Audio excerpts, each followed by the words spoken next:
Malaikat itu di apa? Malaikat itu kan yo duwe pikiran. Terus iblis yo duwe pikiran. Sing padha-padha pikiran niku ya rada bener iblis. Pikirane lho ya. Tapi nurute bener malaikat. Jadi umpama agama kanut pikiran ya bener iblis. Mergo cara berpikir iblis iku Adam ku sangka lemah, aku sangka api. Berarti keren aku. Nah cara pikirane malaikat wis ora mikir mbok mulya ndi dikongkon ya manut. Jadi agama ini sanad. Agama ini seorang lagi napa? Sanad. Sakjane cara tauhid ya keberatan. Aku ana istilah Baitullah ya keberatan. Wong Baitullah maknane omahe Allah sing takok. Allah manggon wirdi ning Ka'bah. Jadi kita harus ngikuti ulama. Dikatakan Baitullah itu nama penghormatan. Sesuatu itu mulia, maka disebut Baitullah. Bukan berarti Allah nempat di situ. Mergo Allah ndak butuh napa? Tempat. Jadi itu kan jelimet, Mang. Lagi-lagi yang tahu itu ulama. Masjid ya dikatakan Baitullah. Nah misalnya iki masjidnya pangeran, malah nambah mana nih lucu. Masjidnya pangeran, jadi iki tempat sujudnya pangeran. Nah, kacau kan? Tapi berhubung wong ra paham alhamdulillah demun iki masjidnya pangeran. Jajal mana nih bahasa Arab? Iki masjidnya pangeran, makna nih terjemah. Iki tempat kacau. Ini baru kayak bodoh ora roh nek iku kacau. Jadi kacau. Ya mulane anut ulama. Jadi darani Baitullah apa dikatakan daleme Allah maknane apa idhofatut tasyrif. Napa idhofatut tasyrif maknane omah sing mulia sampai diistilahno daleme Allah. Kalau dalam ngaji-ngaji ulama itu agama ini dari awal unik. Allah melarang sujud kepada batu. Tapi kita sholat itu madhep Ka'bah. Kemudian juga ada batu. Makanya kita harus menanamkan bahwa semua sujud itu lillahi ta'ala. Dan soal ada arah, ya penting arah. Nggak mau arah madhep segoro kidul, repot. Jadi arah itu mau dipakai kesepakatan untuk menunjukkan kalau kita muslim, arahnya sujud itu ke Ka'bah. Tapi tetap sujud kita hanya lillahi ta'alanya karena Allah. Kanjeng Nabi nanti takok wong Yahudi, Muhammad nak langit bumi ku sok ben hancur pas kiamat. Terus manusa sing mati mulai Adam sementara ditakok endi? Jadi nak takok ngono mirip so. Mirip Yahudi. Nak mirip Sugair apa? Nak mirip ngamure. Jadi agama ini selalu disoal pakai akal. Jadi agama tanpa akal ya ora iso berdiri, tapi kalau terlalu mbok akal itu ya repot. Ya makanya tadi itu pentingnya riwayat. Seorang lagi pentingnya apa? Riwayat. Makanya cara Imam Malik itu enggak suka sama agama di logika itu enggak suka. Karena nanti orang yang punya logika terus merasa lebih punya otoritas terhadap apa? Agama. Ya wis sesuai ngono agama iku angel oleh nerangno sampean agama iku. Sampeyan saiki tak bedheki. Nabi Adam diusir kondi. Swarga. Terus swargane Nabi Adam saiki didakoni. Mergo swarga iku luase sak langit bumi. Lah nek iku saiki didakoni ndi wong. Swarga lebih luas ketimbang langit. Kan enggak mungkin sesuatu yang luas diletakkan di yang sempit. So, akhirnya Mu'tazilah enggak percaya anane swarga zaman Nabi Adam. Jadi swarga sing cerita Adam itu tidak sama dengan surga yang nanti arduhas samawati wal ard. Jari ahli sunnah ya sono. Lah ning ndi wis ra roh pokoke ono. Ya itu kan sama-sama terus diterusno wong debat. Ya sudah guys. Nak cara aku wis mlebu sik kok gampang nerangno nek wis bar roh. Secara teori kan gitu, ora roh kok nerangno sak usih. Bro. Ya sudah sampeyan bu swarga wae lagi apa? Lagi nerangno. Pas aku nerangno kowe ra ning swarga ya wis ra ketemu. Wis kono enak nang cangkem elek ngono wis aku ben nerangno kowe ra ning kono ya wis akhire gak. Apa cocokan sampean aku tak nerangno swarga lah Sing kono ben nerangno neraka. Mergo roe neraka. Agama iku unik. Ya karena tadi apa ya? Dari awal agama ini di kaum yakilun, tapi akal yang berlebihan itu ya mengganggu agama. Ya sudah, makanya saya ulang lagi itu riwayat ya. Sebagian ini apa? Riwayat. Inna hadzal ilma dinun fangzuru amman ta'khuduna dinakum. Agama ini ilmu, kemudian kamu harus dari sanad yang benar. Ya. Dari sanad yang apa? Dari sanad yang benar. Ya sudah seperti itu.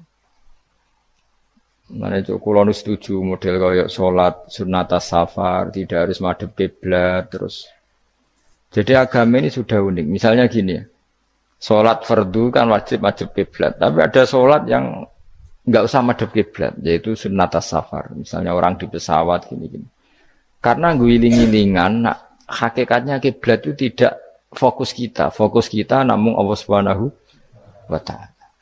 Jadi memang agama, tapi lagi-lagi itu butuh riwayat. Seorang lagi butuh riwayat. Kalau nggak pakai riwayat terus kok Abu Nawas kabeh.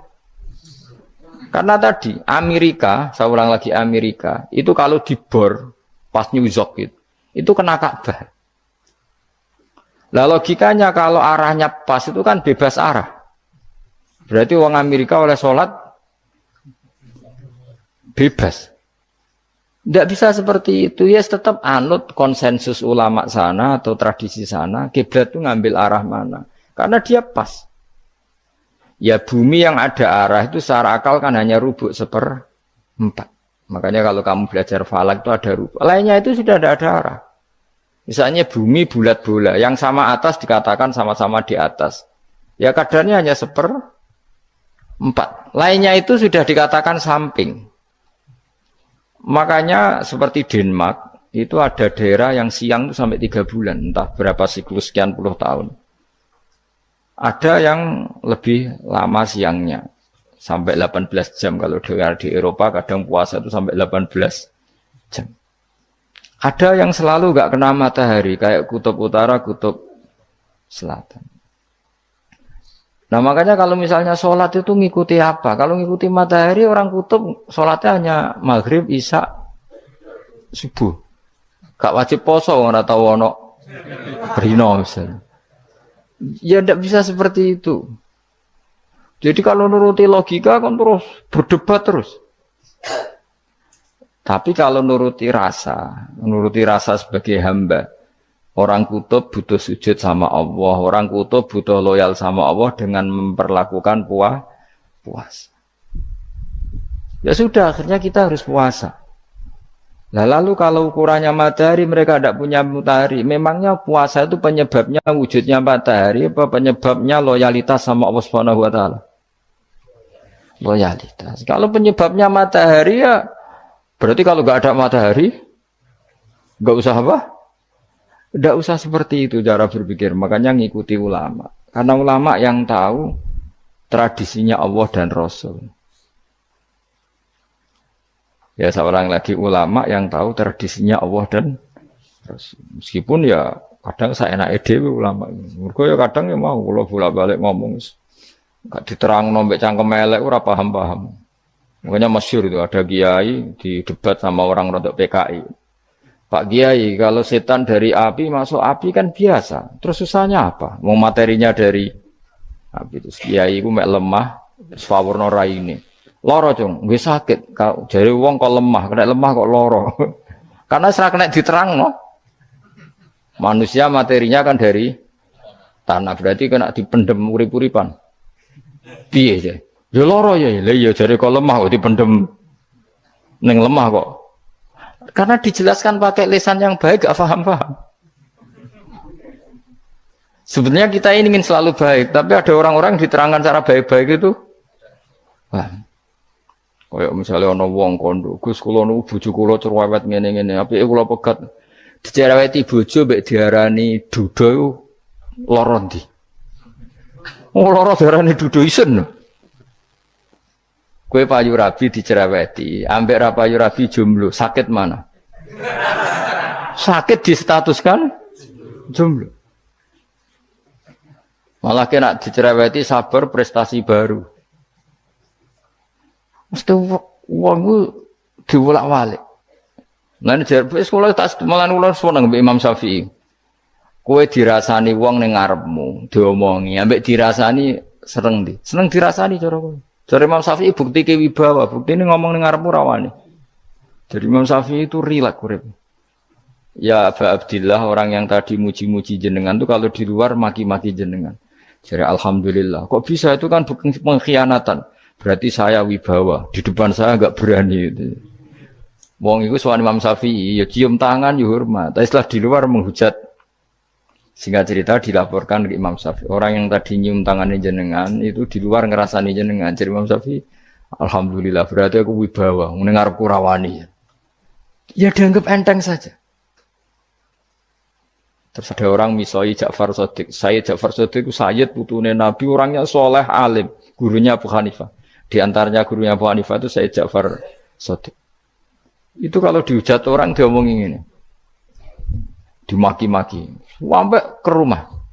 Pas mau masuk rumah, kamu masih ingin maki-maki saya? Iya, tak tunggu sampai selesai. Setelah selesai, sudah, sampun, sudah. Masih emosi orang, sudah. Kamu misoi saya berdasar apa yang kamu ketahui. Yang tidak kamu ketahui lebih banyak, maka saya tunggu. Izin.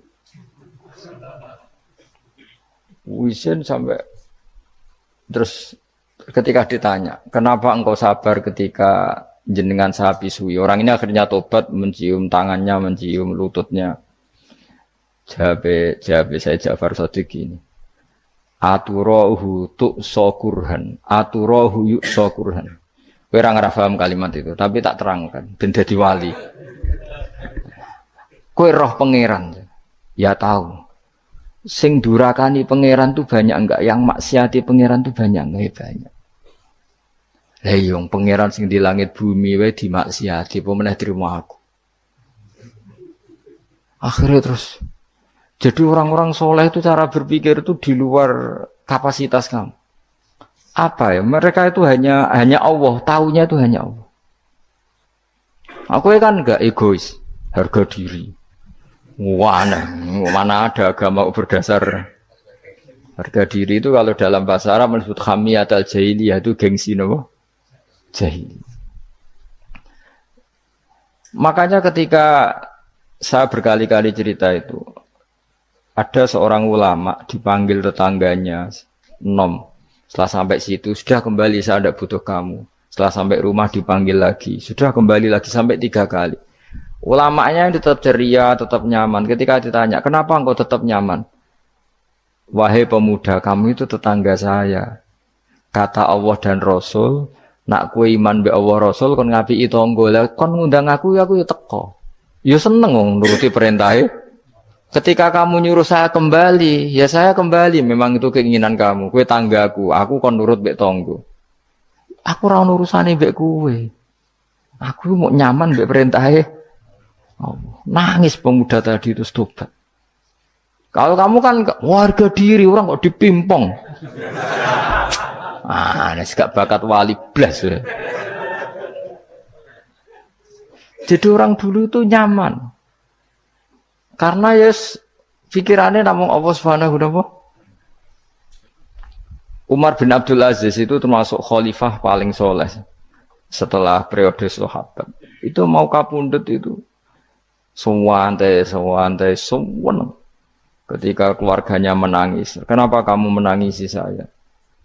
Ya karena engkau mau mati. Memangnya kalau mati mau kemana aja? Ila khairi madhubin ilaih, kedzat terbaik. Terus aku mbok kon urip awar kowe gak jelas iso ngrumat aku ta ora. Anak Allah malah jelas. Saiki apik ndi urip mbek wong ora jelas sampai sing jelas. Ya wis kapundhut. Kowe kan gak mati ku wedi. Dosane akeh. Lah mungkin nek urip terus ra dosa apa to ngene. Mung gaya tok asline. Dosa kula cek kathah Gus kok mati terus. Ya malah apik mati biar dosa meneh. Biasa wae nek apik mati biasa karena potensinya kamu urip suwi ku dosane apa taat meneh. Ya jawab. Potensine. Dosa meneh apa taat meneh? Apa ya dosa ya taat. Terus pas mati, pas tua atau pas dosa? Ora usah ngono biasa ya. Sampai mati, mati ae, matur pangeran Gusti nak saene mati nggih. Mati mawon nak saene urip nggih. Urip mawon Gusti semua anut jenengan wis. Zaman kula urip sing ngrumat nggih jenengan, mungkin sampean mati sing ngelola nggih napa? Jenengan pun donya sing ngurusin jenengan. Kan sebenarnya kalau kita berpikir gitu kan nyaman. Zaman kamu hidup yang mengendalikan jantung, paru-paru, oksigen juga Allah. Dan kamu enggak tahu caranya, tahu-tahu hidup. Tapi setelah mati dikubur kamu iskal. Lalu sistem pernafasan saya gimana setelah saya mati? Memangnya zaman yang dunia kowe roh. Oh karena ada oksigen. Nah, terus oksigen wujudnya karena apa kowe ya ora roh. Oksigen dari zat gini lah zat iku kok sapa ya ora roh. Mau gaya tok ngomong mau tetep akhir ora roh. Lan kadang kula gawok mbek wong goblok wis ora roh kabeh dari awal mau alam semoga iku gak usah nerang.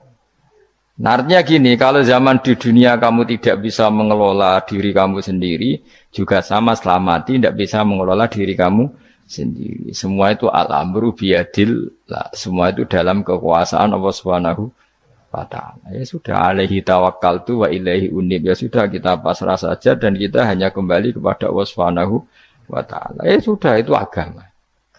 Tapi nak bawa logika pakai akal.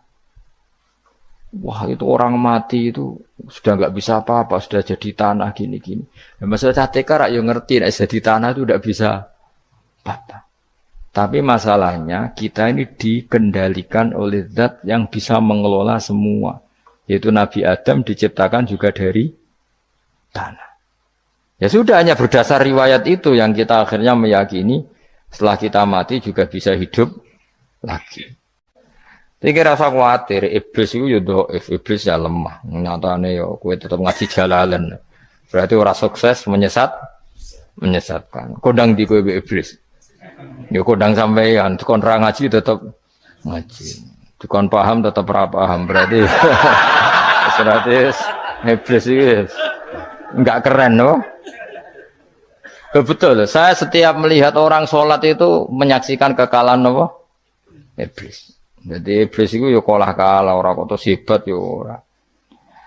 Biasa mawon, ora usah mbok sing hebat ya namung pangeran. Dari awal iblis wis menyerah ngadepi orang sing ikhlas. Ikhlas itu dimulai dari awal. Cara bahasa Inggris pokoke hilir sampai hulu sampai hilir kudu ikhlas kabeh. Misale kita duit, yakin nek iku wae Allah. Sehingga kita ketika ngasihkan orang itu kamu enggak merasa itu milik kamu. Sehingga enggak gampang ngundat. Selagi itu kamu benar keduanya awalnya salah itu masih mungkin tidak ikhlas. Uang ini milik saya, tak kasihkan kamu dengan ikhlas. Kalimat milik saya ini menjadikan suatu saat kamu jadi undat-undat karena milik saya. Tapi kalau ikhlasnya dari depan, uang ini milik Allah, ilmunya bahak milik Allah. Terus tak kasihkan kamu juga hambanya. Dari awal kan merasa saya tidak punya apa-apa. Tapi selagi saya ikhlasnya hanya separuh. Ilmu saya tak kasihkan kamu karena Allah, berarti masih potensi enggak ikhlas ya. Jadi kalau ngelatih ikhlas itu harus dua-duanya. Kamu punya uang milik Allah, punya ilmu milik Allah, punya jabatan milik Allah, kemudian kamu kasihkan sesuai perintah Allah. Itu lebih mudah ikhlas karena la haula wala quwata illa billah. Selagi masih separuh saja salah, itu potensi berikutnya juga ikut salah. Misalnya aku ngurmat yatim kok ikhlas, duitku tak kena. Kata duitku itu menjadikan suatu saat. Dulu tak rumat loh, saiki jebule lali aku. Tapi kalau alhamdulillah saya pernah digerakkan Allah ngurmat yatim dengan milik Allah juga. Sehingga kita sekedar pernah melakukan ketaatan ini senang. Enggak penting berikutnya anak yatim ini nanti peduli kita apa enggak, enggak penting. Yaitu ikhlas ya. Ikhlas itu sesuatu yang semuanya lillahi ta'ala ya, dan inna sholati wa nusuki wa mahyaya wa mamati lillahi rabbil alamin. Masyhur itu khilafnya ulama. Apakah malaikat itu termasuk umatnya Kanjeng Nabi Muhammad sallallahu alaihi wasallam? Ada ulama yang mengatakan cara pandang Nabi diutus itu untuk mensolehkan yang tidak soleh atau mensolehkan yang potensi tidak soleh. Kan orang itu ada dua, ada yang memang tidak soleh disolehkan. Ada yang potensi tidak soleh. Sebetulnya sudah soleh, tapi potensi juga tidak soleh. Terus disolehkan. Nah, malaikat ini kan tidak berpotensi maksiat sehingga nggak butuh nabi. Seorang lagi malaikat itu kan nggak mungkin nggak soleh, selalu soleh. Berarti nggak butuh nabi. Itu cara pikiran Imam Suyuti. Sehingga dia mengatakan Quran itu memperingatkan semuanya kecuali malaikat. Karena malaikat tanpa diperingatkan sudah soleh. Tapi kata ulama yang lain tidak seperti itu. Malaikat tetap senang sebagai umatnya Rasulullah Shallallahu Alaihi Wasallam karena butuh status tasyrif. Tasyrif itu keren. Nanti ditakoki kowe melok kelompok isopo, melok kelompok Kanjeng Nabi Muhammad Shallallahu Alaihi Wasallam. Sehingga kalau nanti ditanya Allah, mimman anta misalnya, min ummati habibika Muhammad, itu keren. Kayak termasuk umatnya kekasihmu Nabi Muhammad Shallallahu Alaihi Wasallam.